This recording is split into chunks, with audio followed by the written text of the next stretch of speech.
Like anything that worries you, anything that you feel warrants that strike, and that's on you and your conscious and your training. But that's where you need to be able to access an immediate shot from wherever that hand may be, with whatever may be in that hand. You know, those are the two components. The hand will be where the hand will be, depending on what you're doing, and in that hand could be keys, credit card, phone, cash, and you need to be able to immediately address a threat from wherever the hand is, with whatever's in that hand, and land with power and authority.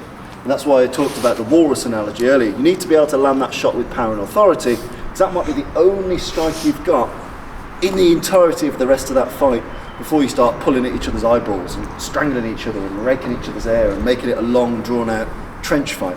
I call it trench fighting. So anything that doesn't end with a bang is trench fighting. You're pulling and gouging and ripping and doing all that nasty stuff. That's horrible. That's horrible for both parties, because a bit like Thai boxing, when you throw the first elbow, suddenly everyone wants to fucking elbow. Like, elbows for everyone, knees for everyone. It just happens. Same with if you start to go for the nasty stuff. If you go for my eyes, I'm going to go for your eyes, because you've just triggered WMD when it comes to fighting. You've just triggered the claws. That means I'm going to go for your eyes. So this is where being able to hit before you end up trench fighting, I think it's a really important skill to have. Being able to do that quickly against a stimuli you don't like the look of, wherever that hand may be, is a very, very, very, very, very important skill, I think.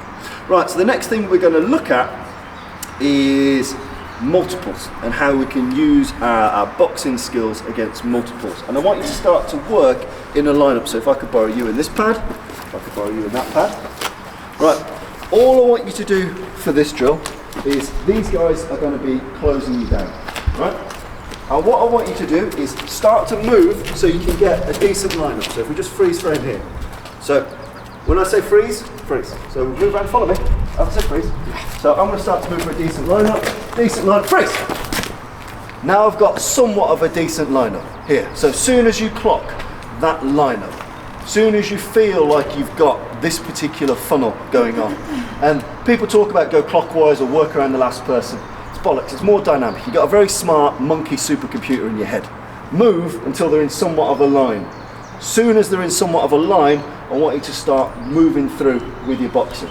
And all I want you to do is I want you to fire that cross in and step and fire that cross in and move. So I want you to do 2 crosses in essence, because your feet will have to swap. If I turn and try and cross him in a normal fashion, I'm going to get clobbered by him. I need to be able to, if I hit here and reach for it, I'm not going to get it. I have to hit it, hit him, and step with it.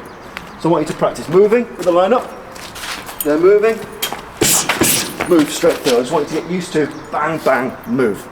A lot of that requires the ability to be able to step off at 45s. The reason why we step off at a 45, let's say I've lined them up and I've managed to shin him here and there's a big enough gap, because I'm at a 45 I can exploit that gap and get gone. So do try and think about your environment around you. But for this exercise I want you to work on funneling, getting used to being able to back people up and move them until they're in the line, and then you can try and deal with them. If you can't deal with them and you can't get them into a line, I want you to flank them. So I want you to take either flank, deep 45 step, bang! And use the deepness of that step to get gone. Does that make sense? So if you can funnel and hit both, hit both. If you can't and you get in this compression, I want you to move until you're a bit more on one side than the other, bang, and move through. Make sense? Simple, moving and boxing. Here we go. So Charlie, is what you're saying then, if we've got